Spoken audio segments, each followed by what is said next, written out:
كسبت أيدي الناس. وقال الله سبحانه وتعالى استعينوا بالصبر والصلاة. وقال الله سبحانه وتعالى والعصر إن الإنسان لفي خسر إلا الذين آمنوا وعملوا الصالحات وتواصوا بالحق وتواصوا بالصبر. وقال الله سبحانه وتعالى إن تنصروا الله ينصركم ويثبت أقدامكم. وقال عليه الصلاة والسلام مثل المؤمن والإيمان كمثل فرس في آخيته يحول ثم يرجع إلى آخيته او كما قال علیہ الصلوۃ والسلام. میرے محترم دوستو، بزرگوں، عزیزو، اس زمانے میں آپ دیکھیں گے کہ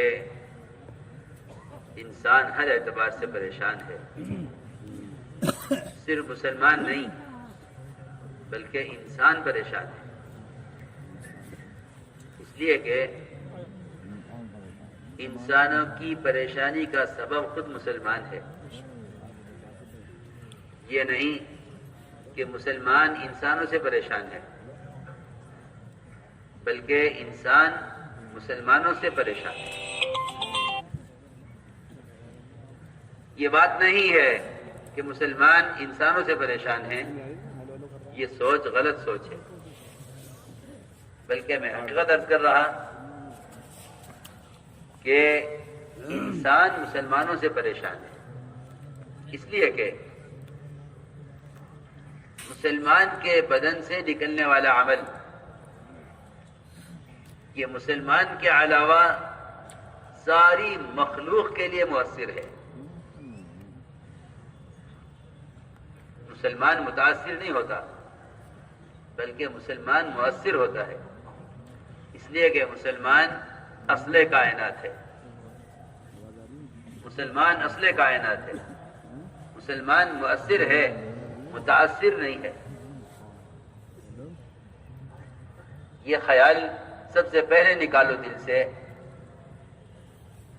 کہ مسلمان پریشان ہے، نہیں، بلکہ حقیقت یہ ہے کہ ساری انسانیت مسلمان سے پریشان ہے اور مسلمان خود اپنے عمل کی وجہ سے پریشان ہے. اپنی پریشانیوں کو، اپنی تکالیف کو اپنے جسم سے نکلنے والے اعمال سے جوڑ دینا، یہ انبیاء علیہ السلام کی تعلیم اور انبیاء علیہ السلام کی بعثت کے مقصد کے بالکل خلاف ہے. نظام کائنات کا کائنات سے کوئی تعلق نہیں ہے، اور نظام کائنات کا کائنات کی کسی چھوٹی سے چھوٹی شکل سے کوئی تعلق نہیں ہے. مسلمان اپنے حالات کو حکام سے یا اپنے حالات کو اسباب سے، یا مسلمان اپنے حالات کو اپنے سے باہر کے نقشوں سے جوڑ دے اور انہی نقشوں پہ محنت کرے اپنے حالات کو درست کرنے کی، تو میں قسم کھا کر کہہ سکتا ہوں کہ حال کو حال سے بدلنا یہ فرعون کا کام تھا، یہ بنی اسرائیل کا کام نہیں تھا. یہ کام فرعون کا تھا، یہ کام فرعون کا تھا، بنی اسرائیل کا کام یہ نہیں تھا. بنی اسرائیل ان کو یہ سکھلایا گیا تھا کہ تم پر جو بھی حال آئے تم اپنے حال کو اعمال سے بدلنا. اس لیے فرعون کے غرق ہونے کا سبب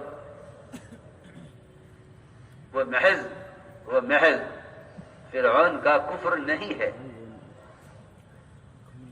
یہ بات ذہن میں رہے. اگر مسلمان یہ سمجھے کہ باطل ہونے کی وجہ سے ناکام ہو جائے گا، ایسا نہیں ہے.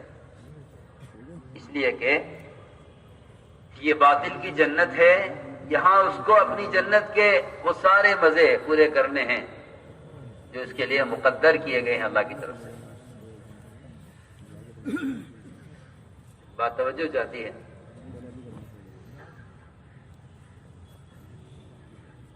میں نے عرض کیا کہ حال سے حال کو بدلنا یہ فرعونیت کا مزاج ہے. اس لیے بنی اسرائیل کا جو حال بدلا ہے وہ حال صرف فرعون کے مظالم، فرعون کا کفر اور الوہیت کا دعویٰ کرنے کی وجہ سے نہیں، ہلو ہاں بولو جلدی کیا بات ہے. بلکہ اگر غور کریں گے ہم قرآن پر اور غور کریں گے اللہ کے ضابطے پر تو صاف بات یہ ملے گی وَتَمَّتْ كَلِمَةُ رَبِّكَ الْحُسْنَى عَلَى بَنِي إِسْرَائِيلَ بِمَا صَبَرُوا وَدَمَّرْنَا مَا كَانَ يَصْنَعُ فِرْعَوْنُ وَقَوْمُهُ وَمَا كَانُوا يَعْرِشُونَ. یہ اللہ کا ضابطہ ہے کہ اللہ تعالی نے اپنے سارے وعدے پورے کیے بنی اسرائیل کے لیے ان کے صبر کی وجہ سے. اور صبر کا مطلب یہ نہیں تھا، صبر کا مطلب یہ نہیں تھا کہ انہوں نے صرف اذیتوں کو برداشت کیا اور یہ جھیلتے رہے، نہیں، بلکہ صبر کا سب سے پہلے مطلب اور صبر کا اصل مطلب یہ تھا کہ اللہ تعالی نے جتنے احکام دیے تھے بنی اسرائیل کو وہ ان احکام پر جمے رہے، انہوں نے کسی حکم کو حالات کی وجہ سے نہیں چھوڑا. اللہ رب العزت نے قرآن میں بھی اور حدیث میں بھی جو صبر کا اصل مفہوم ملے گا وہ صبر کا مفہوم یہ ہے کہ اللہ کے حکم پر اپنے آپ کو جمانا حالات کے مقابلے میں، اس لیے کہ حال سے حال نہیں بدلتا، اعمال سے حال بدلتا ہے. اچھائی کی طرف اچھے اعمال سے، برائی کی طرف برے اعمال سے. فرمایا اعمالکم اعمالکم، تم کبھی یہ مت کہنا کہ ہم پر حالات حکام کی طرف سے ہیں، نہیں، بلکہ ہمیشہ یہ کہنا کہ ہمارے حالات کا حکام سے کوئی تعلق نہیں ہے. اگر مسلمان حقیقت کے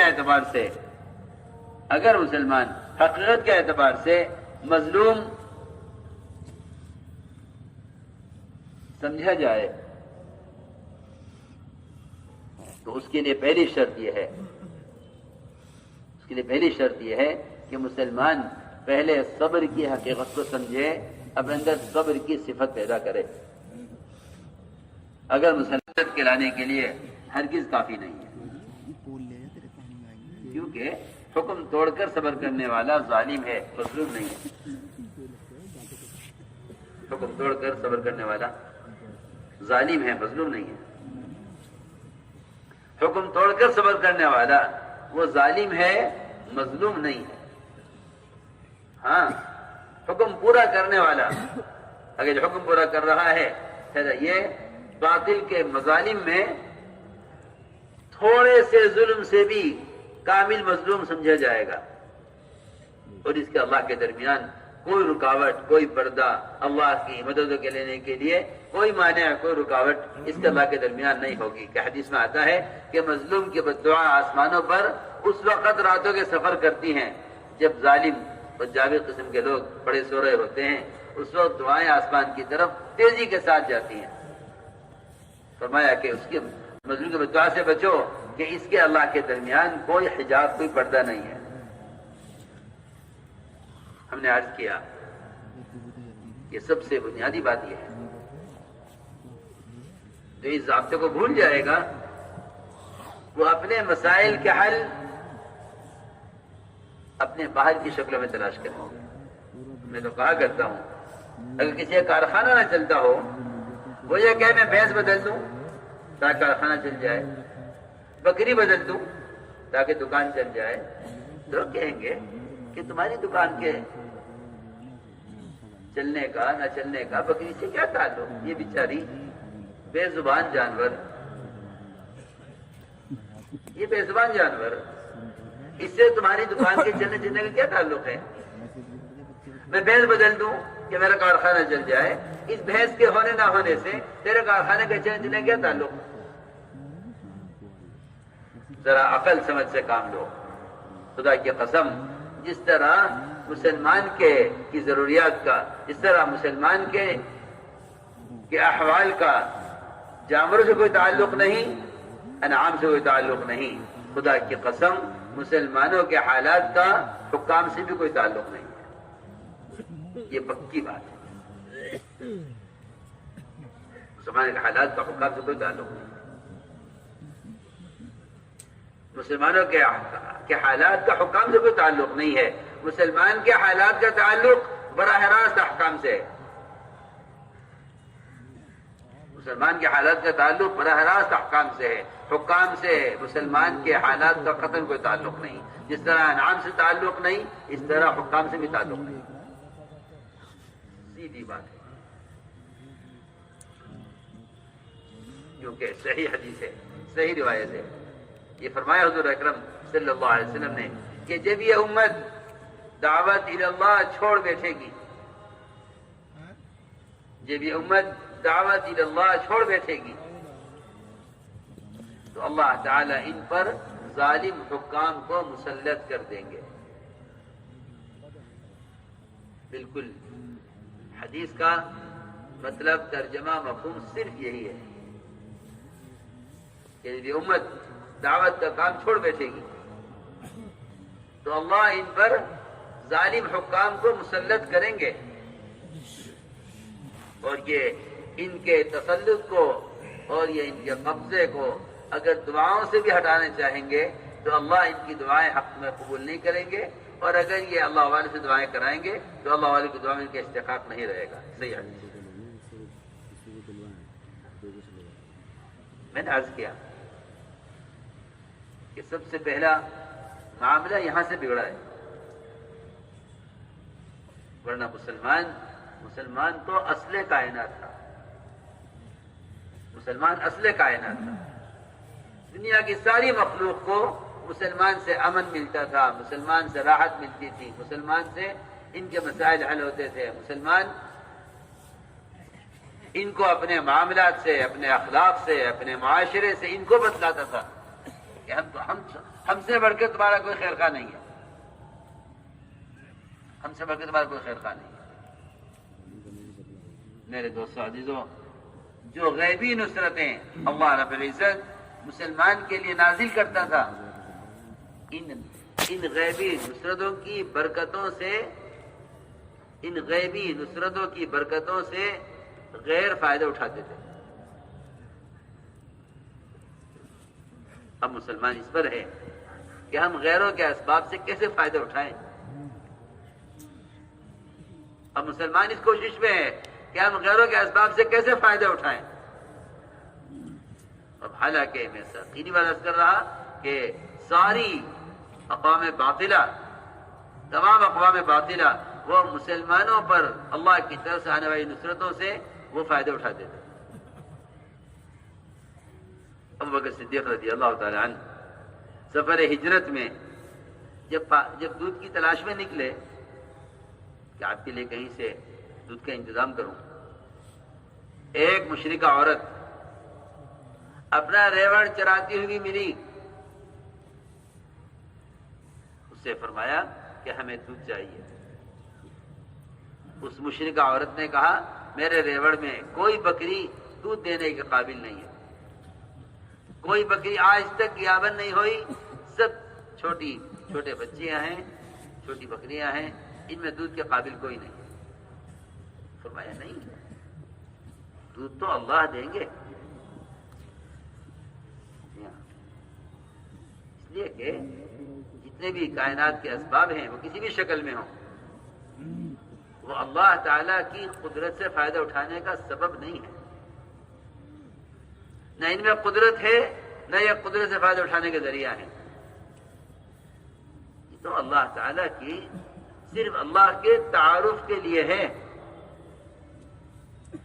یہ تو اللہ کے تعارف کے لیے ہے کہ ہم خون اور گوبر کے درمیان سے دودھ نکالتے ہیں. یہ ہمارا تعارف ہے، بس ہمیں پہچانو.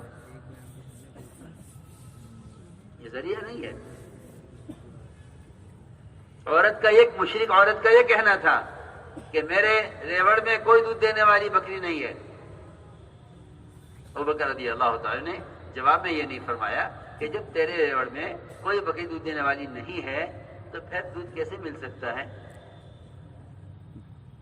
ہم تمہیں سمجھانا چاہتے ہیں، ہم تمہیں یہ سمجھانا چاہتے ہیں کہ اللہ کے کرنے کے اسباب یہ کائنات کے نقشے نہیں ہیں، اس کے کرنے کے اسباب مومن کے اعمال اور مومن کا یقین ہے۔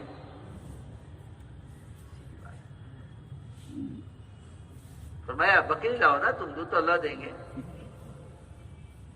یہ مانتا نہیں، میں کہتی ہوں کہ میرے ریوڑی میں کوئی بکری نہیں ہے دودھ دینے کے قابل، یہ کہتا ہے نہیں دودھ اللہ دیں گے۔ دیکھو تو صحیح، ایک دودھ کی ضرورت کی بنیاد پر ایک مشرکہ کو براہ راست اللہ کا تعارف کرا رہے ہیں۔ سنو، ہم تو ہر ایک دوسرے سے کہہ رہے ہیں کہ نہیں تمہارا مسئلہ اسی طرح حل ہوگا۔ حضرت فرماتے تھے جب مسلمان اعمال سے ہٹ جاتا ہے تو پھر جن کے ہاتھوں میں اسباب دیکھتا ہے ان کا غلام بن کر چلتا ہے۔ سیدھی بات ہے، ان کو غلام بن کر چلتا ہے، ٹھیک ہے اسباب۔ بلکہ ایک صحابی کا قول ہے، خود فرماتے ہیں کہ اگر مسلمان نے آخرت کو ہٹا کر دنیا کو سامنے رکھ کر قدم اٹھایا، اگر مسلمان نے آخرت سے ہٹ کر دنیا کو سامنے رکھ کر قدم اٹھایا تو پھر یہ اسباب والوں کے غلام بن کر رہیں گے۔ یہ صحابی خود فرماتے ہیں، وہ جانتے تھے۔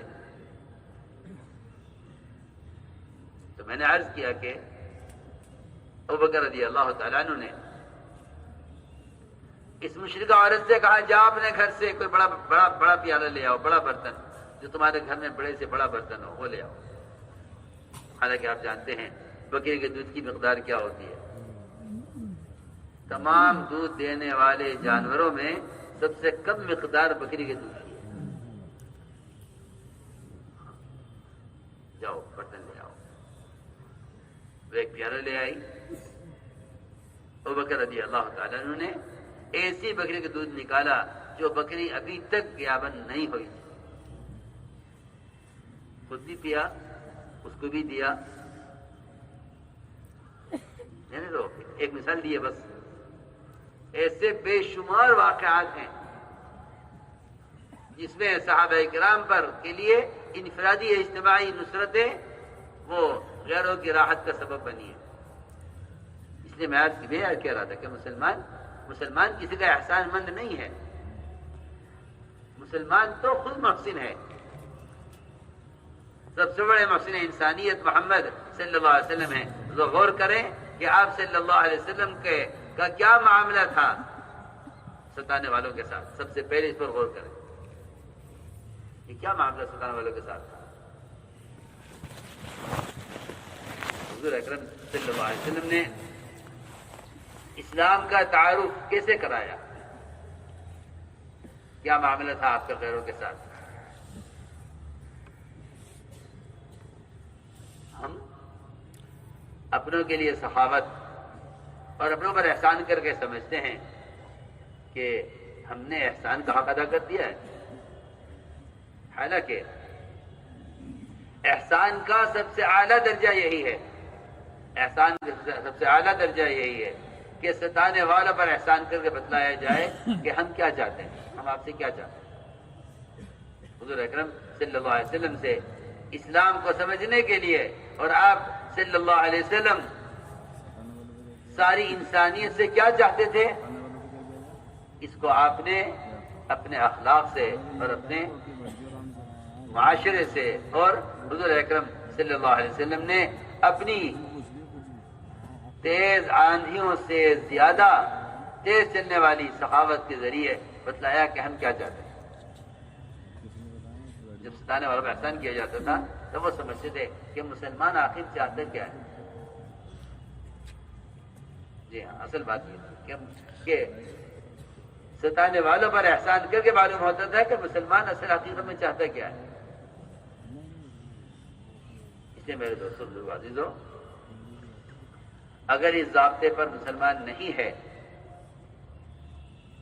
تو میری بات یاد رکھنا کہ جب تک مسلمان اپنے آپ کو مظلوم کہتا رہے گا اللہ کی مدد نہیں آئے گی۔ اس لیے کہ مظلوم بننے کے دو رخ ہیں۔ میری بات توجہ سننا، مظلوم بننے کے دو رخ ہیں، کہ مظلوم بننے کے دو رخ ہیں. ایک مسلمان کا مظلوم ہونا مخلوق کے سامنے، ایک مسلمان کا مظلوم ہونا اللہ کے سامنے. ہماری بات توجہ چاہتی ہے. مظلوم ہونے کے دو رخ ہیں. آپ مظلوم ہیں، پہلے یہ دیکھ لیجئے کہ لوگوں کے نزدیک مظلوم ہے یا اللہ کے یہاں مظلوم ہے. اگر اللہ کے یہاں مظلوم ہے پھر تو آپ بندوں کے سامنے آپ مظلوم ہیں، اور اگر آپ اللہ کے یہاں مظلوم نہیں ہیں تو آپ اللہ کے مخلوق کے یہاں مظلوم نہیں ہو سکتے. توجہ سے بات سننا. وہاں کہتا ہے ہم مظلوم ہیں. کہ ہاں، سب سے پہلا سوال یہ ہے کہ کیا اللہ کا کوئی حکم تو نہیں توڑا ہے؟ کہ اگر اللہ کے یہاں ظالم ہے تو پھر مخلوق کے یہاں مظلوم نہیں ہو سکتا. اگر اللہ کے یہاں ظالم ہے تو مخلوق کے سامنے مظلوم نہیں ہو سکتا. اگر اللہ کے یہاں ظالم ہے تو پھر جو حالات ہیں یہ صرف اس لیے ہیں کہ اس نے اللہ کے احکام کو توڑ کر ظلم کیا ہے. اللہ کے احکام کو توڑ کر ظلم کیا ہے. وَمَا ظَلَمْنَاهُمْ وَلَٰكِنْ كَانُوا هُمُ الظَّالِمِينَ. ظلم ہم نہیں کرتے. ان اللہ لا یظلم مثقال ذرہ. اللہ ذرہ برابر کسی پر ظلم نہیں کرتے. بات تو ساری یہاں سے بگڑی ہے کہ اگر مسلمان یہ کہتا رہے کہ ہم مظلوم ہیں تو اللہ کی مدد نہیں آئے گی. ہاں، جس دن مسلمان یہ کہہ دے کہ میں ظالم ہوں، میں یقین سے کہتا ہوں اسی دن اللہ کی مدد آ جائے گی. جس مسلمان یہ کہے کہ میں ظالم ہوں. ابو بکر صدیق رضی اللہ تعالیٰ عنہ کی نماز جو سب سے زیادہ مشابہ ہے آپ صلی اللہ علیہ وسلم کی نماز کے، فرمایا ابو بکر اس نماز کے اختتام پر کہا کرو ظلمت نفسی ظلما کثیر. یہ نہیں کہا کہ آخر میں کہا کرو میں نے بہت اچھی عبادت کی ہے، میں نے بڑا اچھا کام کیا ہے. ہمارا تو حال یہ ہے اول کچھ کرتے نہیں، اگر کچھ ہو جاتا ہے تو جب تک لوگوں کو بتلانا دے کہ ہم نے کیا کیا ہے، ہمیں ہمارے اپنے عمل کی تکان اترتی نہیں. جب تک ہم اپنے عمل پر تعریف، اپنے عمل پر شاباشی نہ سن لیں، ہمیں اپنے عمل کی تکان نہیں اترتی. کہتے کہ ذرا سی تعریف کر دو تاکہ ان کے عمل کی تکان اتر جائے. جی ہاں، یہ کہا جاتا ہے ان کے عمل کی تعریف کرو تاکہ ان کے عمل کی تکان اترے. یہ نہیں کہا کہ ابو بکر سب سے اچھی عبادت کرنے کے بعد کہو اے اللہ تیری توفیق سے میں نے عبادت اچھی کی ہے، اے اللہ تیرے فضل سے میں نے اچھی عبادت کی ہے. یہ نہیں ہے آخری دعا. یہ نہیں ہے آخری دعا. یہ ہے ظلمت نفسی ظلما کثیر. میں نے تیری عبادت کا حق ادا نہ کر کے اپنے اوپر ظلم کے پہاڑ توڑ لیے. یہ تھی بات. عجیب بات ہے کہ وہ تو سب سے اعلیٰ نماز پڑھ کر کہہ رہے ہیں ظلمت نفسی، اور اس زمانے کا مسلمان نماز چھوڑ کر کہہ رہا ہے کہ ہم مظلوم ہیں. سوچنے کی بات ہے. کیوں؟ تم نے حکم توڑا. اللہ تعالیٰ نے غیروں کے ذریعے کمائی کا، کھانے کا، پینے کا، رہنے کا، وطن کا، کاروبار کا، ملازمتوں کا سارا نقشہ اللہ نے توڑا ہے. وہ نقشہ توڑنے کے لیے جس مخلوق کو چاہے استعمال کر لیں. یہ آسان بات ہے. وہ نقشے کو توڑنے کے لیے جس مخلوق کو چاہے استعمال کر لیں. آپ دیکھیے فرعون کے نقشے کو توڑنے کے لیے جو اللہ نے اسباب دیے، فرعون نے ان اسباب کا مقابلہ کیا ہے. میں صاف صاف کہتا ہوں کہ آج اگر مسلمان کو کوئی بھی شکل اپنے مسائل کو توڑنے کے لیے نظر آ رہی ہے کہ اس سے ہمارا مسئلہ ٹوٹ رہا ہے، تو یہ ساری شکلیں کسی بھی زمانے میں ہوں، مسلمان کے مسائل کو اٹکانے والی، الجھانے والی یہ ساری شکلیں خدا کی قسم یہ انہی شکلوں میں سے شکلیں ہیں جو شکلیں فرعون پر لائی گئی ہیں اس کو سمجھانے کے لیے. صاف بات ہے. بس فرق یہ ہے کہ اللہ کو ماننے نہ ماننے والوں میں فرق یہ ہے صرف کہ وہ آنے والے حالات کو براہ راست اللہ کی ذات سے جوڑیں گے، اسی سیکنڈ اسی لمحہ اپنی ذات سے جوڑیں گے کہ یہ اللہ نے کیا ہے، میرے اس عمل پر کیا ہے. جو اچھے برے حالات کو اسباب سے جوڑتے ہیں انہیں اعمال کی طرف اور اللہ کی طرف چلنے کا خیال نہیں آتا، انہیں اللہ کی طرف اعمال کی طرف جوڑنے کا خیال نہیں آتا، اس لیے کہ وہ اپنے حالات کو اسباب سے جوڑ دیتے ہیں. اللہ تعالیٰ نے بہت سارے اسباب بیان کیے ہیں قرآن میں. فارسلنا علیہم الطوفان والجراد والقمل والضفادع والدم آیات مفصلات فاستکبروا. ان ساری جھٹکوں کا، ان سارے مسائل کا آخر میں جا کر جو خلاصہ نکلا وہ یہ کہ ان کے اندر اتنی بڑائی پیدا ہوئی جتنے حالات آئے. اللہ ٹھیک دیتے رہے. جی ہاں میرے دوستوں عزیزوں، اصل بات یہ ہے کہ جو بھی حال پیش آئے اس حال کو اللہ تعالیٰ کی طرف سے تنبیہ سمجھنا چاہیے کہ تنبیہ اللہ کی طرف سے تنبیہ ہے. ہم کیا کر رہے ہیں؟ ہمیں کیا کرنا چاہیے تھا؟ جو لوگ حالات کو اسباب سے جوڑ دیتے ہیں انہیں حالات میں کبھی بھی اللہ کی طرف رہبری نہیں ہوتی، اس لیے کہ حالات اللہ کی طرف رہبری کے لیے آتے ہیں بشرطے کہ حالات اللہ کی طرف پھیر دیے جائیں. اگر حالات پھیرے جائیں مخلوق کی طرف تو پھر یہ اپنے حالات کا حل مخلوق میں تلاش کریں گے اور اپنے حالات کا سبب بھی مخلوق پر ہی، اپنے حالات کا الزام مخلوق پر رکھیں گے کہ انہوں نے کیا ہے. مسلمان اپنے حالات کا الزام مخلوق پر رکھے گا کہ انہوں نے کیا. سوچو تو صحیح، اللہ تعالیٰ کے چہیتے پر کوئی ظلم کرے اور اللہ اس کو چھوٹ دے دے، ایسے کیسے ہو سکتا ہے؟ ایسا ہو نہیں سکتا. ایسا نہیں ہو سکتا کہ اللہ کے چہیتے پر حالات آئیں اور اللہ اس کو غیروں کے حوالے کر دے. ایسا نہیں ہو سکتا. بلکہ بنیادی بات یہ ہے کہ جب مسلمان اپنے حالات کا حل اسباب میں اور حکام میں تلاش کرے گا تو یہ اس کے اللہ سے دوری کا اور مایوسی کی طرف جانے کا سبب بنے گا. اس لیے فرمایا کہ مومن تو واقعی کھلی آنکھ کا آدمی ہے. اس کو ایک ٹھوکر بھی لگے گی تو اس کو اللہ فوراً یاد آئیں گے اور یہ اس ٹھوکر پر اپنی غلطی کو یاد کرے گا. وہ صحابی جن کی نظر پڑی عورت پر، اس عورت نے کہا اسلام آ گیا ہے.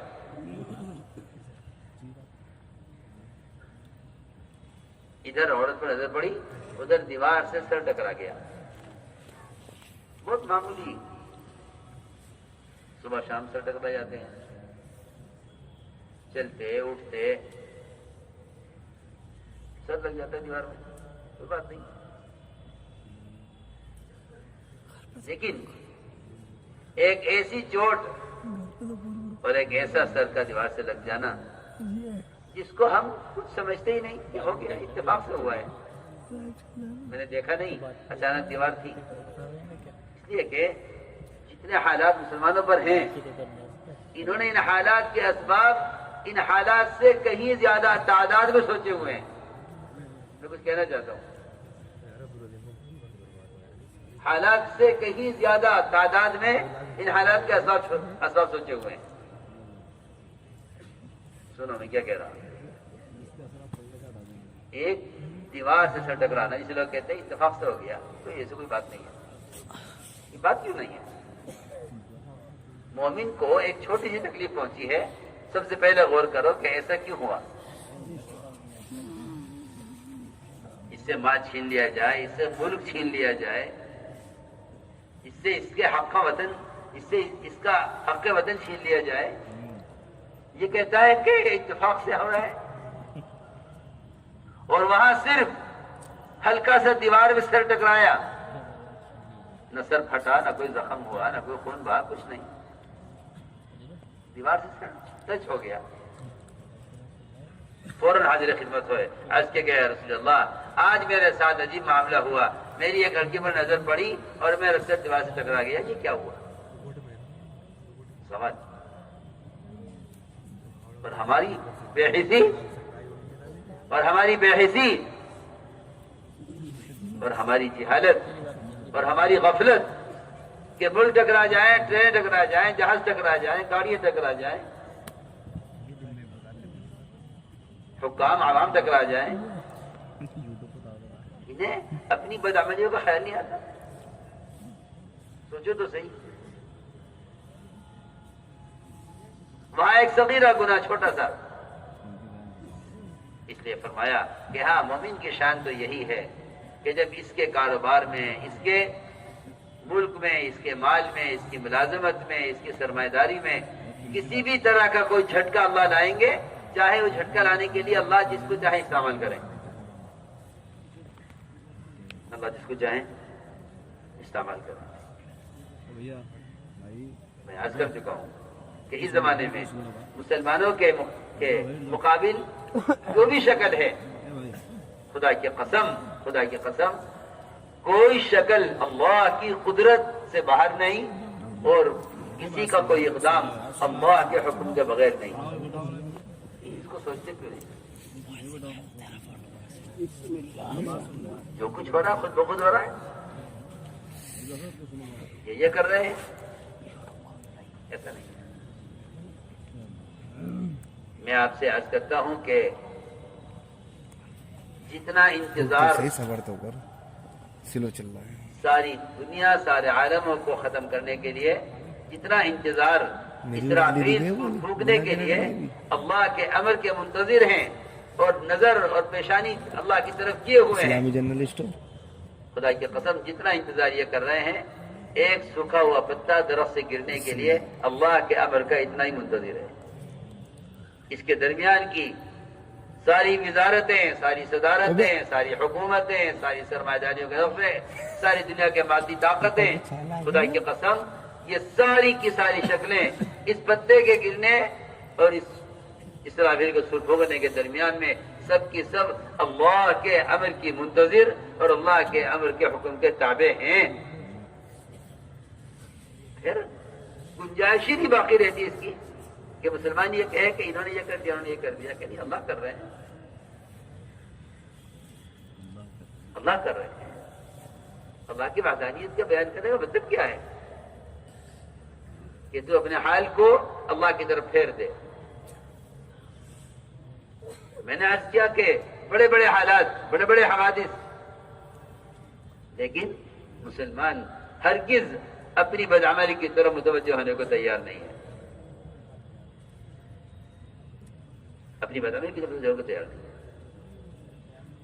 اپنی بے دینی کا الزام یا حالات پر یا حکام پر، اب تو بے دینی کا الزام شیاطین پر ہے کہ بھئی کیا کریں، شیاطین کر رہے ہیں، شیاطین کو کیا پڑی ہے؟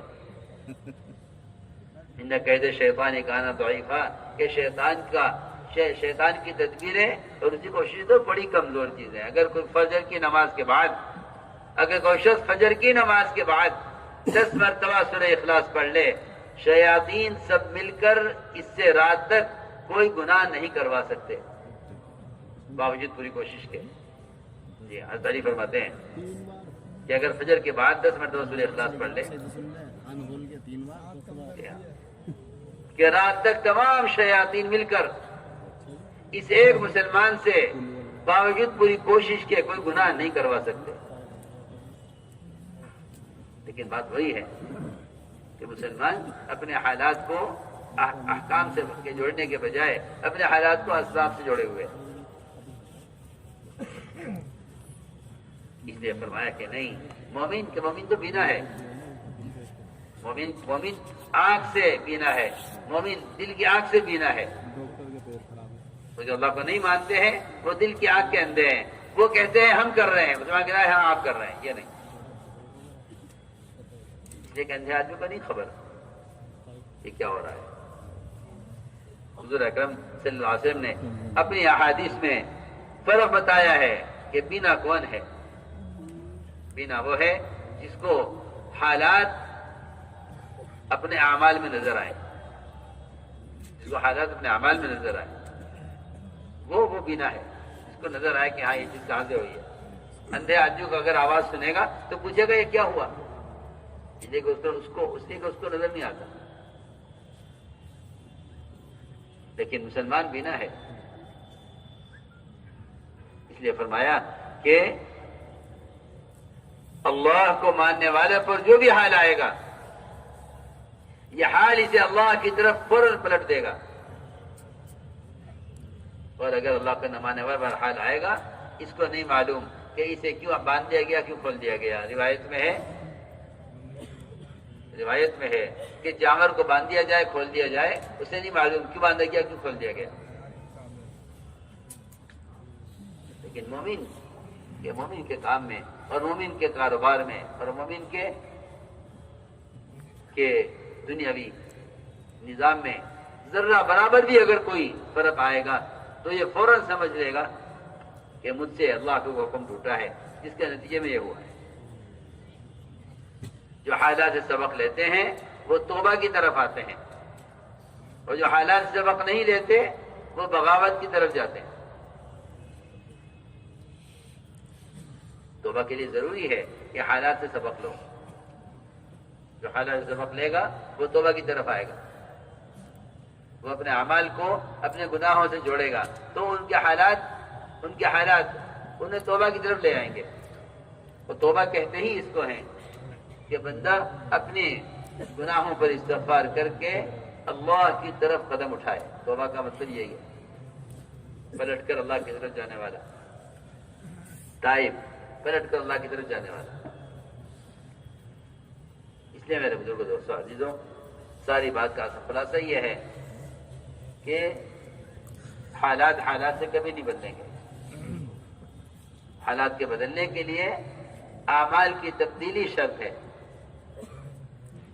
تم اپنے اعمال بدل دو، ہم حالات بدل دیں گے.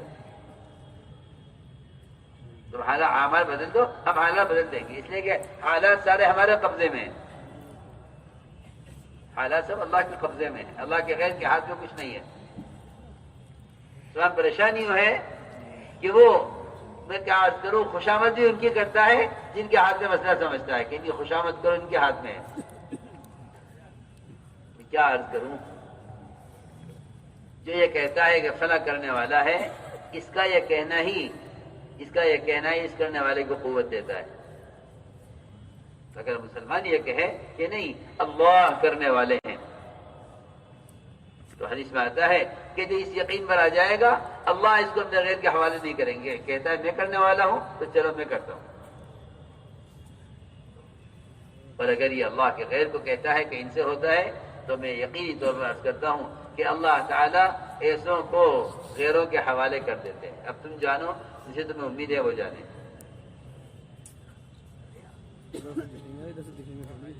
اس لیے میرے دوستوں، خسارے اور نقصان سے بچنے کے لیے اللہ رب العزت نے 4 اسباب بیان کیے ہیں. فرمایا اگر یہ 4 کام مسلمان کرے گا تو یہ ہر زمانے میں خسارے سے بچے گا، اور اگر یہ 4 کام نہیں کرے گا تو یہ ہر زمانے میں خسارے میں رہے گا.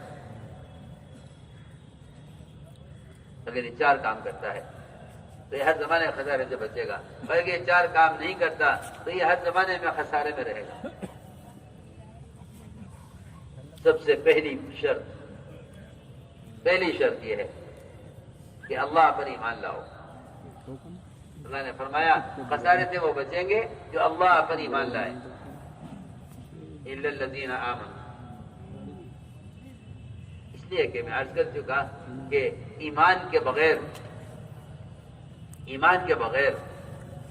جتنے وعدے دنیا میں مسلمانوں سے ہیں یہ وعدے پورے نہیں ہوں گے.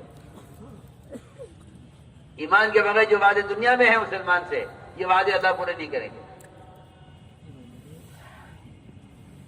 اگر مسلمان یہ دیکھے کہ غیروں کو سب کچھ حاصل ہے جو ہمیں حاصل نہیں ہے،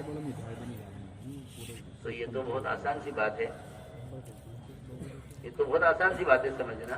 اگر مسلمان یہ کہے کہ غیروں کو سب کچھ حاصل ہے ہمارے پاس نہیں ہے، اس الجھن کو، اس غلط سوال کو اور اس غلط سوچ کو ختم کرنے کے لیے سب سے آسان راستہ، سب سے آسان بات یہ ہے کہ مسلمان یہ سوچے کہ جو اللہ کو نہ مان کر، جو اللہ کو نہ مان کر جہنم میں جائیں گے، کیا وہ وہاں تمہاری جنت کے طالب اور اس کو امیدوار ہوں گے؟ سوچو۔ اگر مسلمان دنیا میں یہ سوچے کہ جو ان کے پاس ہے ہمارے پاس کیوں نہیں ہے، تو جب وہ اپنی جیل میں ہوں گے تو کیا وہ اس کی امید کریں گے کہ جو جنت میں نعمتیں ہیں وہ نعمتیں ہمیں جہنم میں ملیں؟ ہم تو حیران ہیں کہ اس زمانے کا مسلمان غیروں کو اپنی ابدی جنت کی طرف لانے کے بجائے، غیروں کو اپنی ابدی جنت کی طرف لانے کے بجائے ان کی چھوٹی سی حقیر ختم ہو جانے والی دنیا کو حاصل کرنے کی کوشش میں ہے۔ یہ ہمیں کیسے ملے؟ ہاں، یہ ہمیں کیسے ملے؟ اس لیے ایمان کی سب سے پہلی علامت اور ایمان کا سب سے پہلا تقاضا یہ ہے کہ جو کچھ ان کے پاس ہے پہلے تم اس سے اپنی نظر ہٹاؤ۔ اس لیے کہ وہ آدمی آخرت کا طالب ہو نہیں سکتا جو دنیا کا طالب ہے، وہ آخرت کا طالب نہیں ہو سکتا جو دنیا کا طالب ہے۔ کہ سب سے پہلے اپنی نظر کو اس سے ہٹاؤ۔ یہاں کوشش اور تمنا اور ساری دوڑ دھوپ اس کے لیے ہو رہی ہے کہ جو ان کے پاس ہے وہ ہمارے پاس کیسے ہے۔ حالانکہ کوشش بات نہیں کرنی چاہیے تھی، کوشش کی کرنی چاہیے تھی کہ جو کچھ ہمارے پاس ہے، جو اللہ کا وعدہ ہم سے ہے دنیا میں امن اور سکون کا اور چین اور راحت کا اور آخرت ہمیشہ کی جنتوں کا، اس چین اور راحت کی زندگی پر یہ کیسے آ جائے؟ بجائے اس کے کہ یہ کوشش کر کے انہیں اپنی جنت کی طرف لاتا، بلکہ یہ خود ان کے وقت جنت کا حریص اور ان کے وقت جنت کا لالچی ہو گیا۔ اس لیے ہم نے عرض کیا کہ پہلی شرط ہے کہ اللہ پر ایمان لاؤ، کہ اللہ پر ایمان لاؤ، کیونکہ جتنے وعدے مسلمان سے ہیں یہ وعدے دنیا میں پورے نہیں ہوں گے ایمان کے بغیر۔ سنو، اللہ نے پہلی شرط لگائی ہے، وعد اللہ الذین آمنوا وعملوا الصالحات ليستخلفنهم في الارض كما استخلف الذين من قبلهم وليمكنن لهم دينهم الذي ارتضى لهم وليبدلنهم بعد خوفهم امنا يعبدونني لا يشركون بي شيئا۔ یہ پوری آیت غور کر کے سمجھنے کی ہے کہ اللہ نے وعدہ کیا ہے ایمان والوں سے، اور وعدہ کیا ہے اللہ تعالیٰ کے حکموں کو پورا کرنے والوں سے کہ اللہ تعالیٰ ان کو دنیا میں سلطنت، اختیار، اقتدار اس طرح دیں گے جس طرح ان سے پہلوں کو دیا ہے، اور اللہ تعالیٰ ان کو دنیا میں وطنیت اور دنیا میں ان کو قبضہ اور دنیا میں ان کو ٹھکانہ، سنو تو صحیح، یہ سب کچھ دیں گے،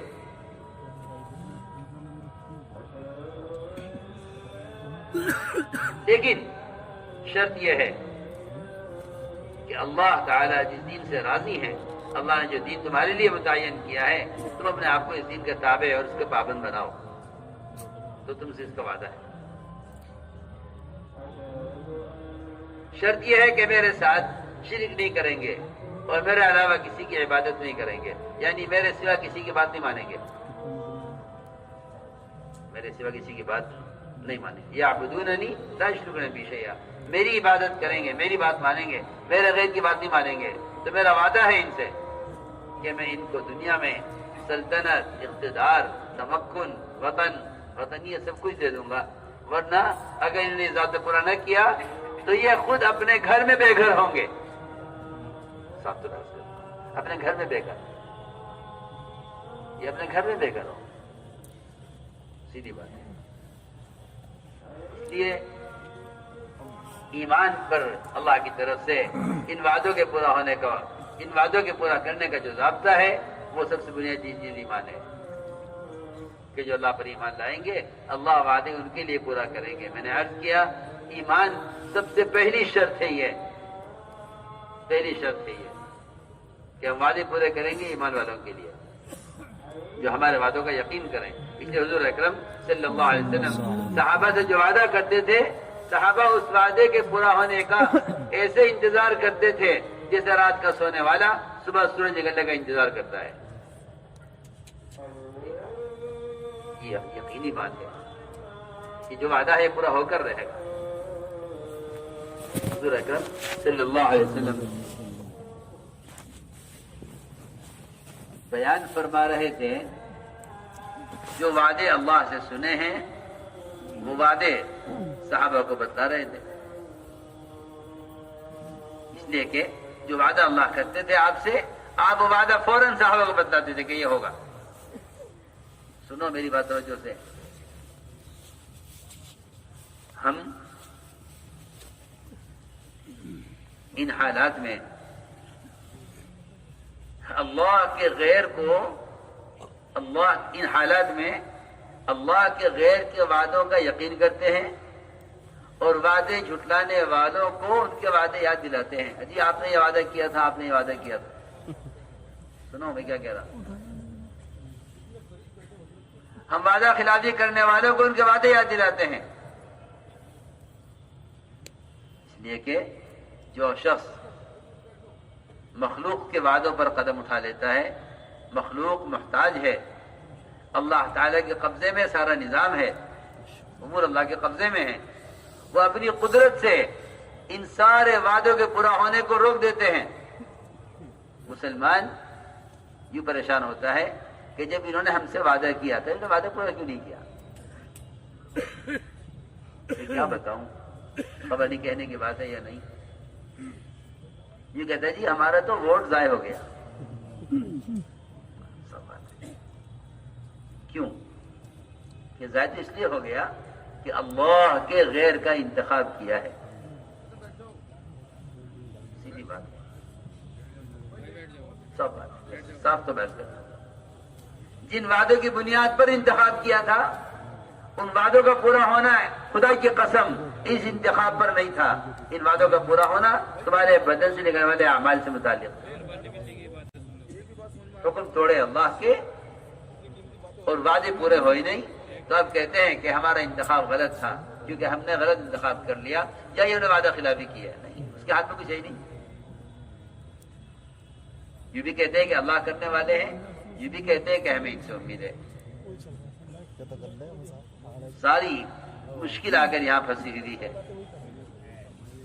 اس لیے میں نے عرض کیا کہ حضور اکرم صلی اللہ علیہ وسلم نے اپنے صحابہ سے جب بھی وعدے کیے وہ وعدے برے حالات میں کیے تاکہ جن کے دلوں میں شک ہے، جن کے دلوں میں مادی چیزوں کا یقین ہے، وہ چھٹ کر ایک طرف ہو جائیں. آپ دیکھیے، غور کیجیے، جب بھی وعدہ کیا برے حالات میں وعدہ کیا. حدیبیہ صحابہ پر شرطیں لگائی گئی، حالانکہ بیت اللہ کسی کی جاگیر نہیں، اللہ کا گھر ہے، سب کے لیے ہے. اللہ کا گھر ہے، سب کے لیے ہے. پہلے گھر الگ الگ نہیں تھے، پہلے گھر سب کا ایک تھا، سب ایک گھر کے افراد تھے، سب ایک گھر کے افراد تھے. میں کچھ کہہ رہا ہوں، سب ایک گھر کے افراد تھے. شکلیں البتہ بنائی ہوئی تھی، یہ پانی کی شکل، یہ اولاد کے لینے کی شکل، یہ شفا کے لینے کی شکل، یہ مال کے لینے کی شکل، یہ غلہ لینے کی شکل، شکلیں بنی ہوئی تھی مگر گھر ایک تھا. ہاں، مسلمان شکل پرست نہیں تھا. تو میں نے عرض کیا کہ جب صحابہ طواف کے لیے آئے اور عمرے کے لیے آئے تو ان کو روک دیا گیا کہ ہم عمرہ نہیں کرتے. کیوں بھائی؟ کہ ہماری بات مانو، ہم عمرہ نہیں کرنے دیں گے. ساری شرطیں مانی گئی غیروں کی، اپنی کوشش پوری نہیں ہوئی. اللہ تعالی نے اس وقت آزمایا کہ میں اس وقت اپنے بندوں کو یہ حکم دوں کہ واپس ہو جاؤ، عمرہ چھوڑ دو. میں دیکھنا چاہتا ہوں کہ اس وقت ان کے نزدیک میرا حکم زیادہ اہم ہے یا ان کا مقابلہ کرنا ان کے نزدیک زیادہ اہم ہے. صحابہ نے، روایت میں ہے عمر رضی اللہ تعالیٰ عنہ اس پر بار بار کہتے تھے کہ کیوں ہم دب کر صلح کریں، کیوں نہ ہم عمرہ کریں. لیکن فرمایا حضور اکرم صلی اللہ علیہ وسلم نے کہ عمر، اللہ کا حکم یہی ہے، چلو. ابھی وہاں سے ہٹے نہیں تھے کہ سورہ فتح نازل ہوئی. حالانکہ آپ دیکھ رہے ہیں کہ فتح کی کوئی چیز نہیں ہے. ساری شرطیں ان کی مانی گئی، اپنی کوئی شرط نہیں مانی گئی.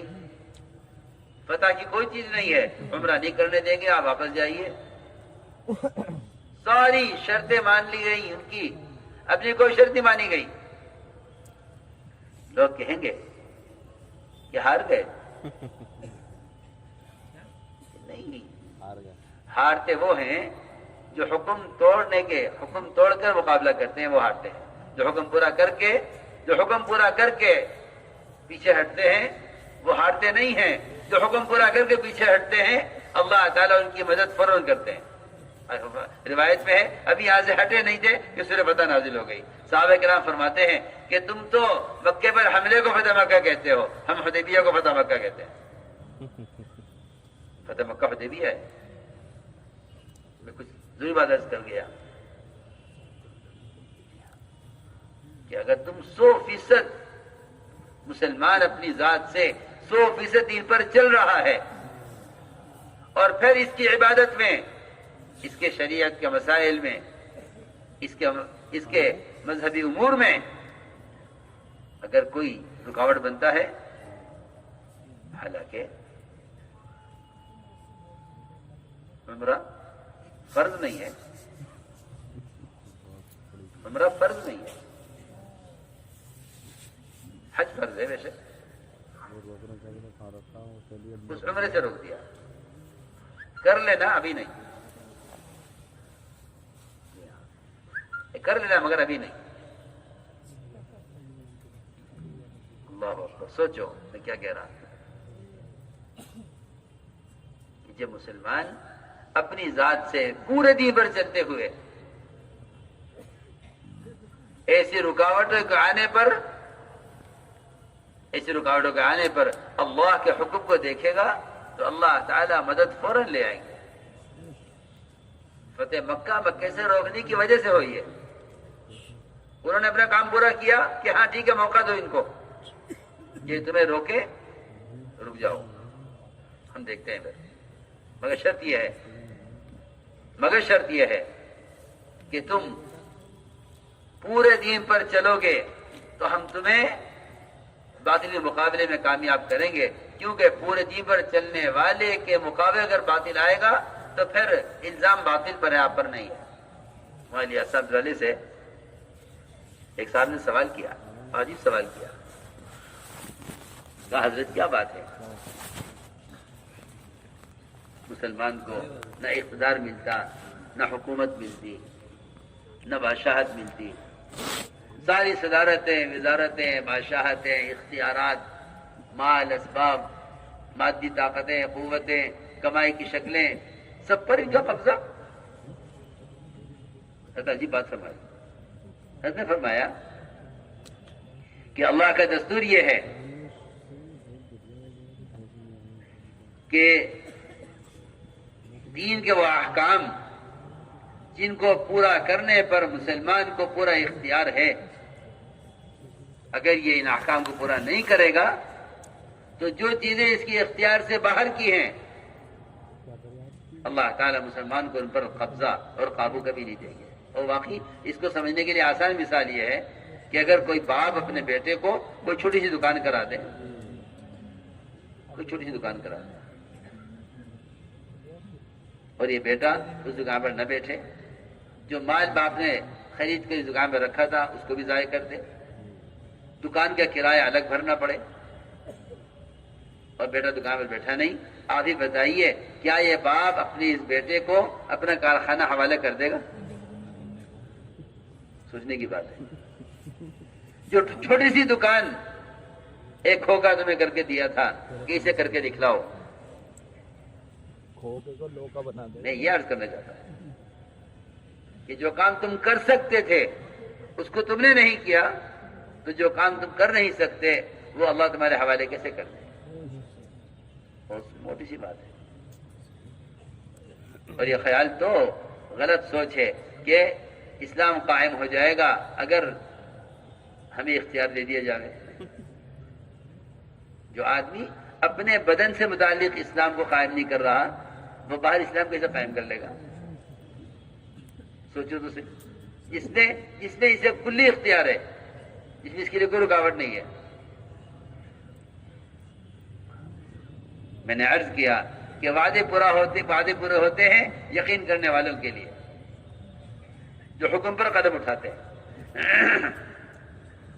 تو اللہ کی شان سارے وعدے ہوئے برے حالات میں.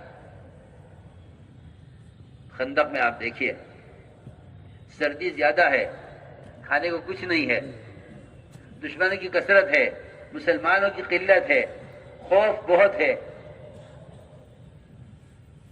اور انہی حالات میں ایک چٹان آ گئی خندق میں.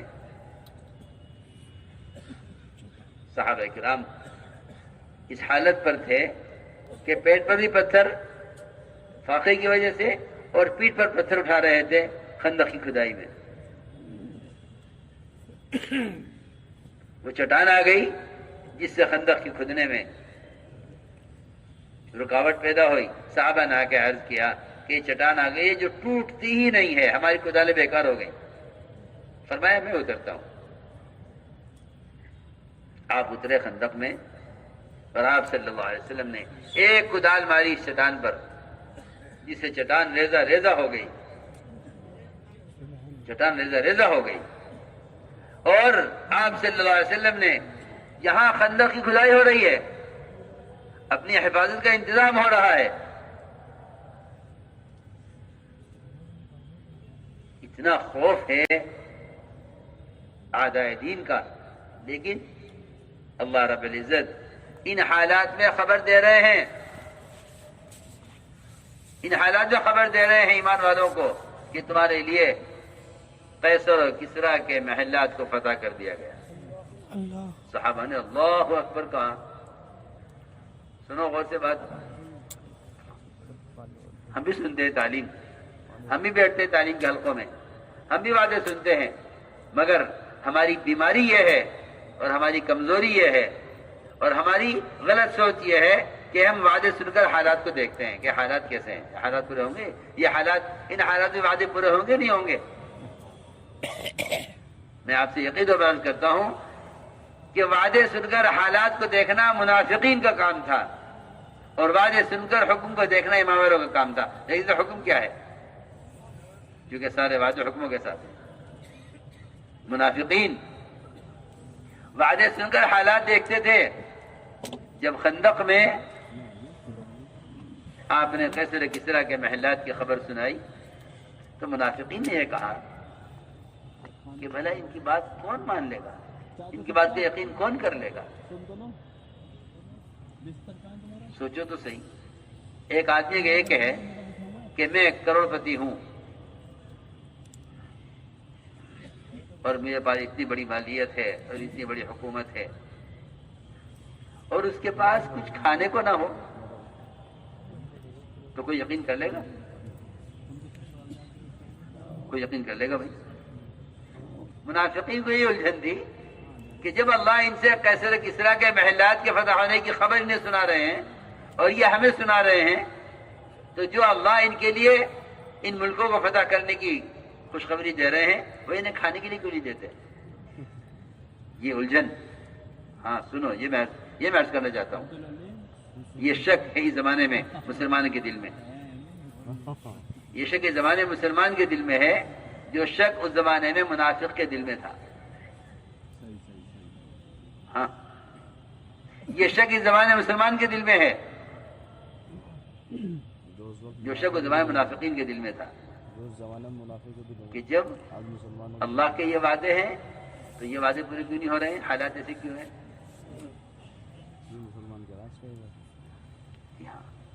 میں نے عرض کیا کہ حالات کو دیکھ، وعدوں کو سن کر حالات منافقین دیکھتے تھے اور وعدے سن کر حکم ایمان والے دیکھتے تھے کہ حکم کیا ہے.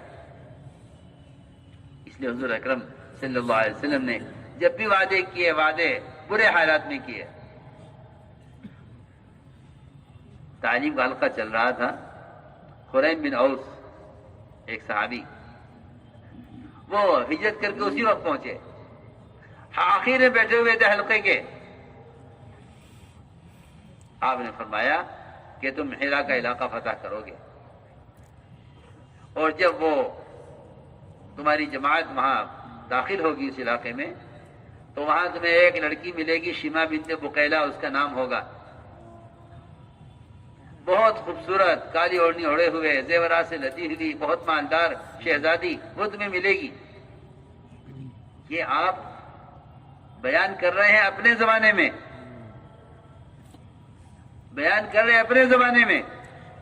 اس وقت ایک نئے صحابی ہجرت کر کے آئے، خریم بن اوس، حلقے میں پیچھے بیٹھے ہوئے، وہیں سے کھڑے ہوئے، عرض کیا کہ یا رسول اللہ، لڑکی آپ بیان کر رہے ہیں یہ مجھے دے دیجیے. فرمایا تمہاری ہو گئی، تم لے لو.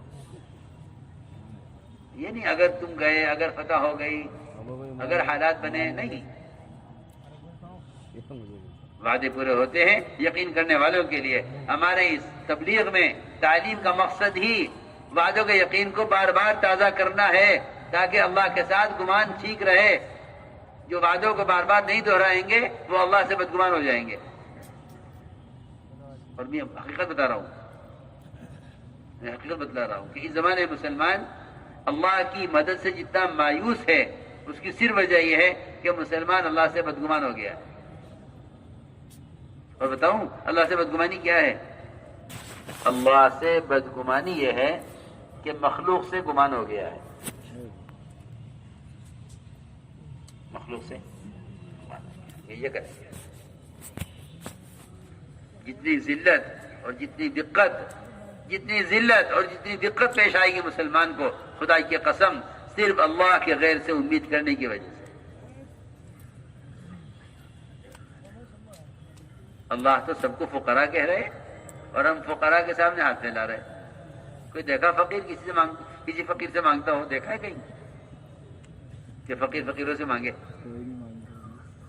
اللہ نے فرمایا یا ایھا الناس انتم الفقراء الی اللہ، کہ اللہ کے سوا کوئی نہیں ہے جس سے تم کے سامنے تم امید کا ہاتھ بڑھاؤ. اللہ کے سوا کوئی نہیں ہے.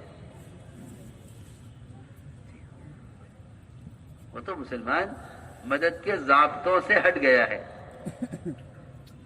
مسلمان مدد کے ضابطوں سے ہٹ گیا ہے. اس لیے آپ دیکھیں گے کہ معمولی سے معمولی کام کے لیے اس کا ہاتھ غیروں کے سامنے پھیلا ہوا ہے. میں نے عرض کیا کہ خریم بن اوس کھڑے ہوئے، عرض کیا کہ یا رسول لڑکی مجھے دے دی. فرمایا یہ تمہاری ہو گئی.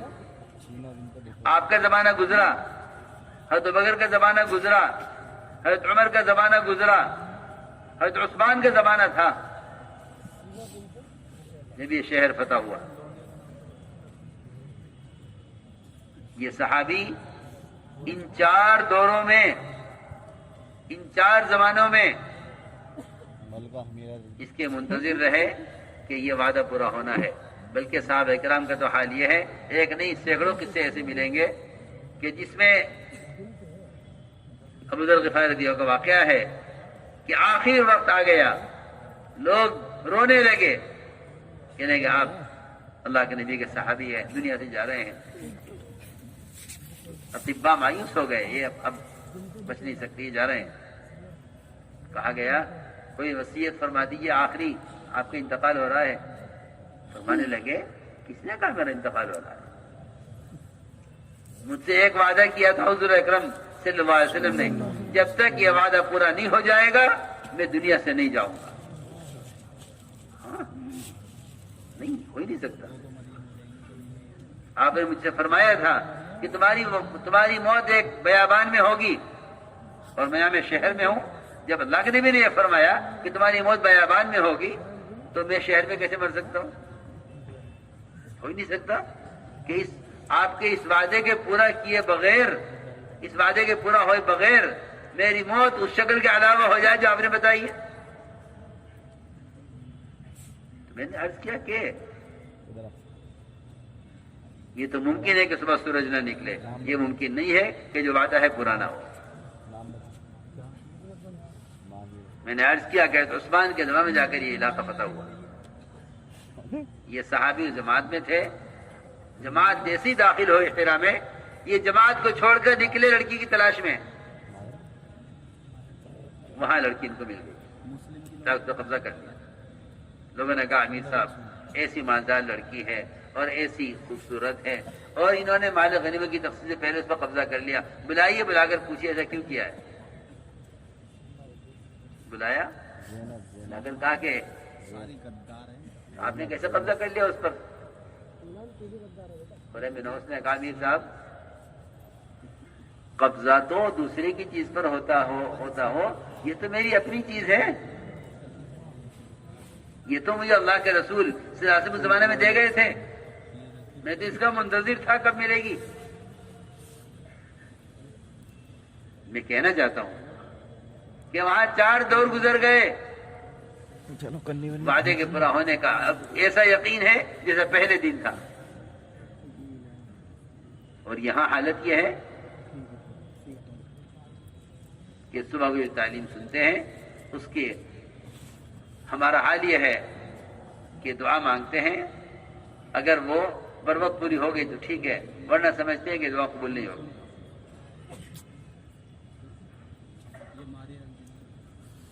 اور اللہ مجھے معاف فرمائے، اب تو ایسی اللہ کے غیر سے امیدیں وابستہ ہوئی بھی ہیں کہ اگر حکومت بدل جاتی ہے تو لوگ کہتے ہیں کہ اب تو وعدے پورے نہیں ہوں گے جو وعدے ان سے متعلق تھے.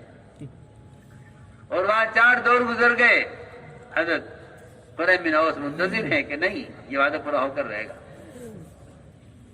ہم نے عرض کیا کہ سب سے پہلی بات یہ ہے جو وعدے ہیں وہ ایمان کے بغیر پورے نہیں ہوں گے. دوسری بات یہ ہے کہ ایمان کے بغیر اعمال پر استقامت نہیں ہوتی. اللہ تعالیٰ نے جو وعدے کیے ہیں، اللہ تعالیٰ کے جو احکام ہیں، ان احکام پر استقامت ایمان کے بغیر نہیں ہوتی. استقامت جسے کہتے ہیں کہ بندہ حالات کے مقابلے میں حکم کو پورا کرے. حالات کے اعتبار سے دین کو بدل دینا یا حالات کے اعتبار سے اپنا رخ موڑ دینا، یہ استقامت نہیں ہے.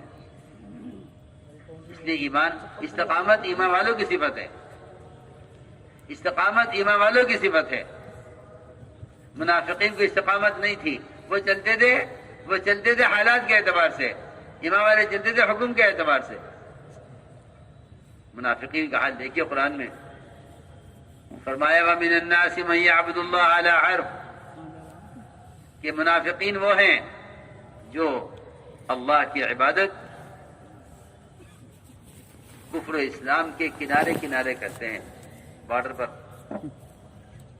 حالانکہ آپ جانتے ہیں کہ بارڈر کا علاقہ کتنا سخت ہوتا ہے، سخت پہرا ہوتا ہے بارڈر پر، کوئی ادھر سے ادھر نہ آ جائے. آپ جانتے ہیں اگر کوئی بارڈر کراس کر جائے بے خیالی میں تو انہیں دوسرے ملکوں میں جیلیں ہو جاتی ہیں. مجھے تو معلوم ہی نہیں، مجھے خبر ہی نہیں تھی. کہ نہیں ہم نہیں مانتے اس کو. آپ بارڈر سے پار ہو گئے ہیں، لاکھ عذر کرو عذر نہیں مانا جائے گا۔ سنو غور سے بات، اللہ تعالیٰ نے بھی حدود قائم کی ہیں، اللہ نے بھی حدود قائم کی ہیں، جی ہاں، اللہ نے حدود قائم کی ہیں، اور یہ فرمایا ہے کہ حد سے دور رہنا، ایسا نہ ہو کہ تم حد پار کر جاؤ۔ لا تقربوا مال الیتیم، لا تقربوا الزنا، یہ اللہ تعالیٰ قرآن میں کبائر سے دور رہنے کو کہہ رہے ہیں کہ بارڈر سے دور رہو۔ اور منافقین وہ چلتے تھے کنارے کنارے، حرف یعنی بارڈر پر، اگر دیکھتے حالات ادھر کے اچھے ہو رہے ہیں تو ادھر ہو جاتے امام والوں کی طرف، اگر دیکھتے حالات ادھر کے اچھے ہو رہے ہیں تو صبح کو ادھر ہو جاتے۔ یہ صبح شام اپنا رخ بدلتے رہتے تھے حالات کے اعتبار سے۔ حالانکہ میرے بزرگ دوستو عزیزو، اللہ تعالیٰ کی عبادت میں، اس کی اطاعت میں مومن کو چاہیے کہ وہ استقامت سے چلے۔ استقامت اللہ تعالیٰ کی کامل عبادت کو کہتے ہیں، وَأَنِ اعْبُدُونِي هَذَا صِرَاطٌ مُسْتَقِيمٌ، کہ میری عبادت کرو یہ سیدھا راستہ ہے، میری عبادت کرو یہ سیدھا راستہ ہے، وَأَنِ اعْبُدُونِي هَذَا صِرَاطٌ مُسْتَقِيمٌ، میری عبادت کرو یہ سیدھا راستہ ہے۔ ہم نے عرض کیا کہ ایمان کے بغیر اعمال پر استقامت نہیں ہوتی، اور تیسری بات یہ ہے کہ ایمان کے بغیر اعمال پر اجر نہیں ملتا، ایمان کے بغیر اعمال پر اجر نہیں ملتا، ایمان کے بغیر اعمال پر اجر نہیں ملتا، اس لیے کہ اللہ تعالی دنیا اور آخرت میں، دنیا میں وعدے پورے کریں گے امن اور سلامتی اور عزت کی شکل میں، اور آخرت میں وعدے پورے کریں گے جنت کی شکل میں۔ دونوں جگہ اللہ تعالیٰ کی طرف سے وعدہ ہے، دنیا میں بھی آخرت میں بھی۔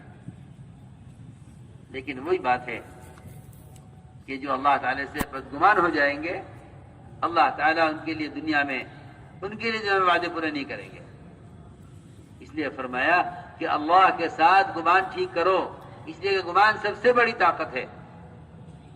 لوگ حالات آ کر بیان کریں گے کہ جی یہ ہو رہا ہے، یہ ہو رہا ہے، یہ ہو رہا ہے۔ جی سنو، اس زمانے میں مسلمان قرآن سے زیادہ اخبار پڑھتا ہے،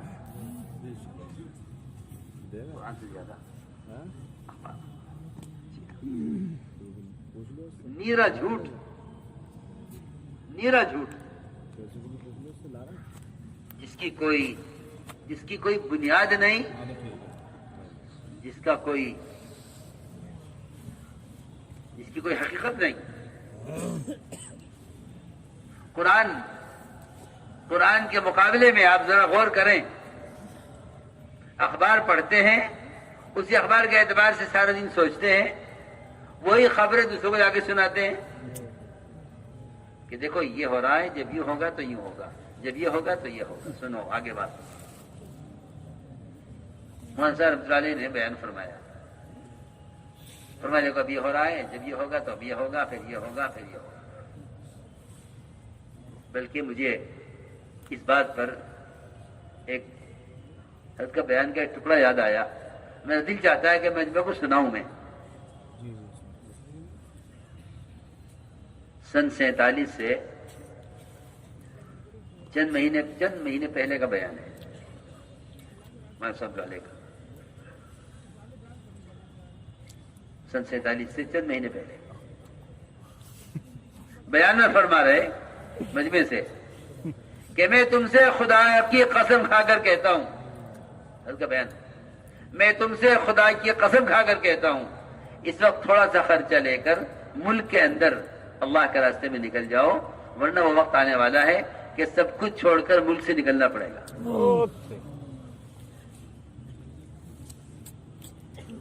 یہ حضرت کا بیان ہے، اس پر یاد آیا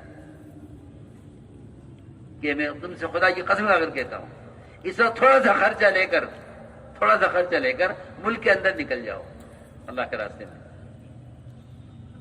اور اگر تم نے اب یہ نہ کیا تو سب کچھ چھوڑ کر زمین جائیداد کمایا ہوا جمع کیا ہوا جو کچھ بھی ہے سب کچھ چھوڑ کر ملک سے باہر نکلنا پڑے گا.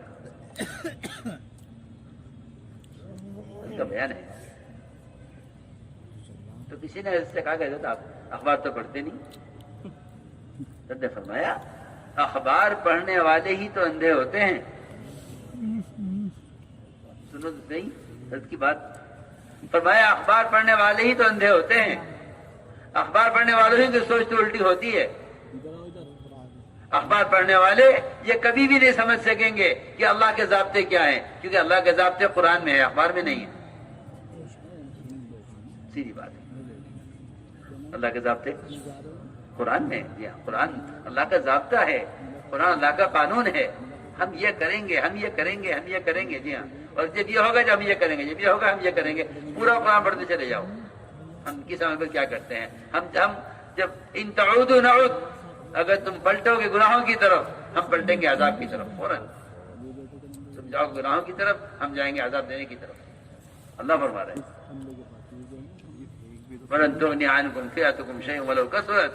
اور اگر تم نے ایسا کیا تو تمہاری فوجیں، تمہاری طاقت، تمہارے حامی اور تمہارے ساتھ دینے والے تمہیں کوئی نفع نہیں دے سکیں گے، اگرچہ ان کی تعداد کتنی بھی زیادہ ہو جائے.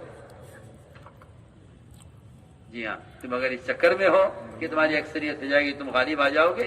اللہ تعالیٰ کے یہاں مدد کرنے کے لیے اکثریت کوئی چیز نہیں ہے. اکثریت کوئی چیز نہیں ہے. مسلمان کبھی اکثریت سے غالب نہ آئے ہیں نہ کبھی آئیں گے، کیونکہ صحابہ خود فرماتے ہیں کہ ہم کبھی اکثریت سے غالب نہیں آئے. ہمارا غلبہ ہمیشہ جو ہوا ہے وہ صرف دین پر ہوا ہے. ہم دین سے کامیاب ہوئے ہیں، ورنہ اکثریت سے، تعداد سے، استعداد سے، قوت سے، ہتھیاروں سے یا مادی طاقتوں سے یا مال سے ہم کبھی غالب نہیں آئے. یہ صحابہ خود فرماتے ہیں. صحابہ تو سچے ہیں نا، صحابہ تو سچے ہیں، سچی بات کرتے ہیں. تو میں نے عرض کی ہے ایک بات کہ لوگ خبریں سنتے ہیں، حالات سنتے ہیں اور اخبار پڑھتے ہیں اور اسی کے اعتبار سے سوچتے ہیں. حالانکہ اتنے سیدھے ہیں مسلمان، اتنے سیدھے ہیں کہ ان کی سوچ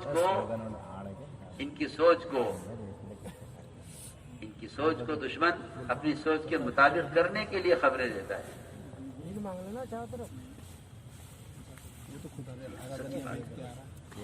اگر خدا کی قسم کھا کہتا ہوں، اگر مسلمان قرآن کو سمجھ کر پڑھے تو مسلمان حالات سے متاثر نہیں ہوگا. اس لیے حضرت علی فرماتے تھے کہ قرآن کو بغیر سمجھے پڑھنے میں خیر نہیں ہے. کون فرما رہے ہیں؟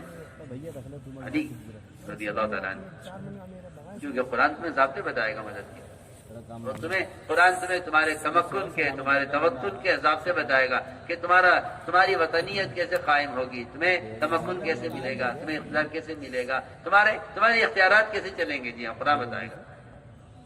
اسے پڑھتے نہیں، وہ سمجھتے ہیں کہ تو کوئی برکت کی کتاب ہے اور یہ اخبار رسائل یہ موجودہ حال ہے. بالکل نہیں. تو حضرت نے فرمایا کہ ہم قرآن پڑھ کر سمجھتے ہیں کہ اب کیا ہونے والا ہے. کیوں؟ اس لیے کہ قرآن نے کھول کر بیان کر دیا کہ جب تم یہ حکم توڑو گے تو یہ حال آئے گا. قرآن نے دو چیزوں کو بیان کیا ہے، ایک ضابطوں پر چل کر کامیاب ہونے والے اور ایک حکم کو توڑ کر ناکام ہونے والے. جب قرآن کو ان دونوں کے اعتبار سے پڑھا جاتا ہے سمجھ کر تو ہر زمانے میں معلوم ہو جاتا ہے کہ ناکامی کے ضابطے کیا ہے، کامیابی کے ضابطے کیا ہے.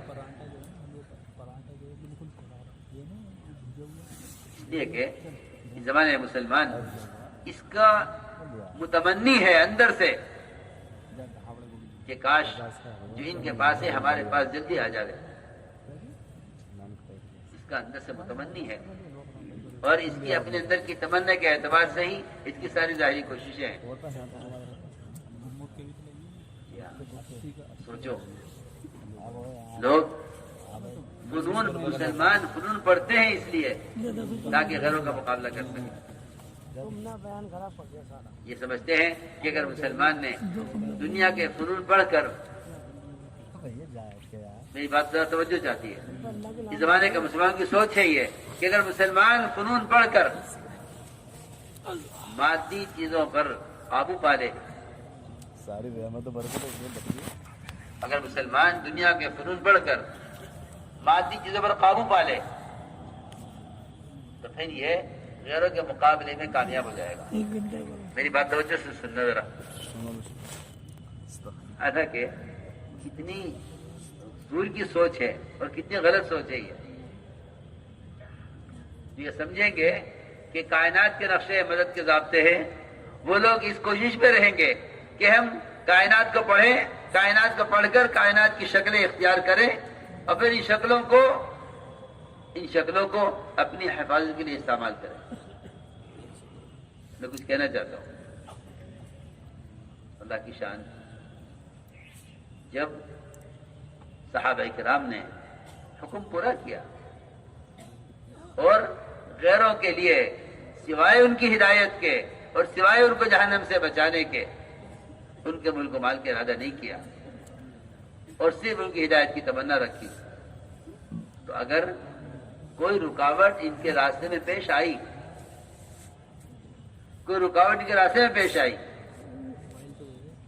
تو اللہ نے یہ نہیں کہا کہ تم یہ سیکھ کر ان کا مقابلہ کرو, بلکہ یہ کہا کہ تمہیں اگر کوئی رکاوٹ پیش آ رہی ہے تو اس رکاوٹ کو ہم اس طرح دور کریں گے. درخت کی تازہ ٹہنی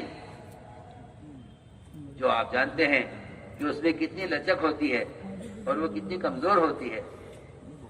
صحابی نے اس درخت کی ٹہنی کو اٹھایا, ابھی ہاتھ میں آئی نہیں تھی کہ اللہ تعالیٰ نے اس کو ایک مضبوط لوہے کی تلوار بنا دیا. اللہ سے لو, تم یہ سمجھتے ہو کہ تم ہمارے اعمال اور ضابطے اور فرائض کو چھوڑ کر مادی طاقتوں کے ذریعے مقابلہ کر لو گے اور اپنا تحفظ کر لو گے.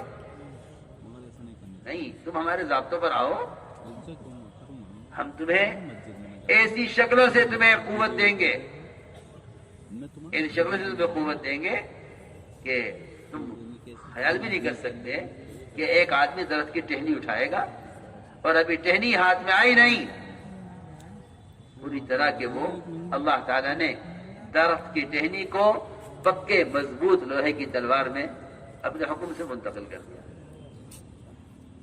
یہ لو, میں عرض کرنا چاہتا تھا کہ مسلمان اس کوشش میں ہے کہ ہمارے پاس دو چیزیں آجام ہیں, ایک ملک و مال اور دوسرے مادی طاقت. سمجھتے تھے اگر مسلمان باطل کا مقابلہ مادی طاقت سے کرے تو دونوں طرف مادہ ہے, ادھر بھی مادہ ہے, ادھر بھی مادہ ہے, ادھر بھی دنیا ہے, ادھر بھی دنیا ہے. اور دنیا کا مقابلہ ایسا ہے جیسے دو مرغوں کا مقابلہ ہو تو جو مرغہ قوی ہوگا وہ صحیح پر غالب آ جائے گا. نہ حق ادھر ہے نہ حق ادھر.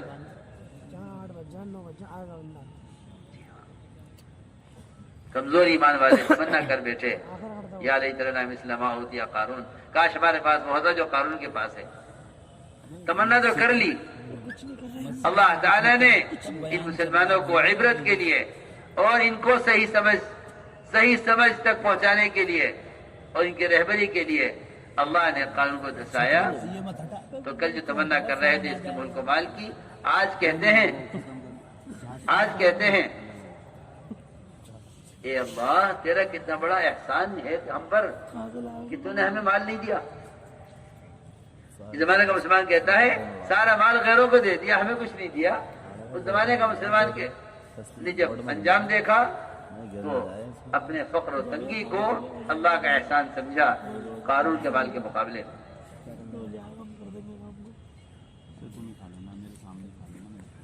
اور واقعی قرآن نے ان کو سمجھ بوجھ والا کہا ہے جو سمجھتے تھے کہ اللہ کی طرف سے ملنے والا اعمال پر یہ بہتر ہے اس قانون کے ملک و مال سے. اسی لیے کہا وقال الذین اوتوا العلم ویلکم ثواب اللہ, کہا علماء نے ایسی دنیا کی تمنا کرنے والوں سے جو اللہ نے علم دیا تھا, ارے تمہاری ہلاکت, تم کیا کہہ رہے ہو. میں نے عرض کیا کہ اللہ کے ساتھ گمان ٹھیک کرو. جو خبریں آتی ہیں نا ادھر کی, مسلمان ان خبروں سے متاثر ہو جاتا ہے. اور سمجھ لیتا ہے کہ جو خبر ہے بس اس کے مطابق ہو جائے گا۔ ایک آیا ابو درداء کا مکان جل گیا، دوسرا آیا ابو درداء مکان جل رہا، تیسرا آیا ابو درداء مکان جل رہا ہے۔ ہر ایک کو ایک جواب نہیں، میرے اللہ کے گمان کے اعتبار سے تمہاری خبر غلط ہے، اور میرے اللہ کے گمان کے اعتبار سے تمہاری نظر غلط ہے۔ میرے پاس اللہ کا وعدہ ہے کہ جو دعا پڑھ لے گا تمہیں مثبت نہیں آئے گی، اور تم جو خبر دے رہے ہو غلط دے رہے ہو، تمہاری یہاں غلط دیکھ رہی ہے۔ اللہ کے ساتھ اگر گمان ٹھیک ہو جائے تو اللہ تعالیٰ اپنے بندوں کو اپنے غیر کے حوالے نہیں کریں گے، اپنے بندوں کو اپنے غیر کے حوالے نہیں کریں گے۔ میں نے عرض کیا کہ وعدے پورے ہوتے ہیں یقین کرنے والوں کے لیے۔ گمان سب سے بڑی طاقت ہے، گمان سب سے بڑی طاقت ہے کہ اللہ کے ساتھ گمان ٹھیک کر دو، اللہ کے ساتھ گمان ٹھیک کر دو، گمان سب سے بڑی طاقت ہے۔ واقعی ابراہیم علیہ السلام کا گمان ہی تو تھا کہ جبرائیل کی مدد کا انکار کیا جس وقت آگ میں ڈالے جا رہے تھے۔ پہاڑوں کے فرشتے نے کہا فرمائیے کیا حکم ہے؟ ہمیں آپ کی حاجت نہیں، ہمیں آپ کی حاجت نہیں، اما الیک فلا، ہمیں آپ کی حاجت نہیں۔ کہ اللہ سے کہو، کہ اللہ سے تو جب کہو اللہ کو خبر نہ ہو، ان کے کہنے سے تو سب کچھ ہو رہا ہے جو ہو رہا ہے۔ اللہ تعالیٰ نے آگ کو اپنے امر سے ٹھنڈا کیا، اللہ نے آگ کو اپنے امر سے ٹھنڈا کیا، حکم سے، براہ راست۔ قلنا یا نار کونی بردا وسلاما علی ابراہیم۔ یہ بات بہت سوچنے کی ہے، یہ بات بہت سوچنے کی ہے کہ وہ روحانی طاقت ملائکہ کی اور وہ اللہ کے مقرب بندے فرشتے، جب ان کو بھی کسی نبی نے، کسی ولی نے کبھی مدد کے لیے نہیں پکارا۔ میں کچھ کہنا چاہتا ہوں،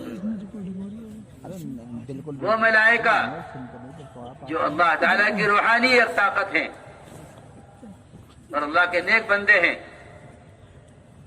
اگر ایک ادنا فرشتہ بھی چیخ مار دے زمین پر تو زمین میں کوئی زندہ باقی نہ رہے، اس کی چیخ کو برداشت نہیں کر سکتا۔ جب کسی نبی نے اور کسی ولی نے اللہ سے کسی فرشتے کو بھی طلب نہیں کیا اپنی مدد کے لیے، کیونکہ اللہ سے یہ کہنا کہ فلاں فرشتے کے ذریعے مدد کر دے، یہ بھی مدد اللہ کے غیر سے مانگنا ہے۔ ذرا اندازہ کرو اس وقت کہ مسلمان مدد کی امید اور مدد کا مطالبہ اور مدد کی بھیک کہاں سے مانگ رہا ہے۔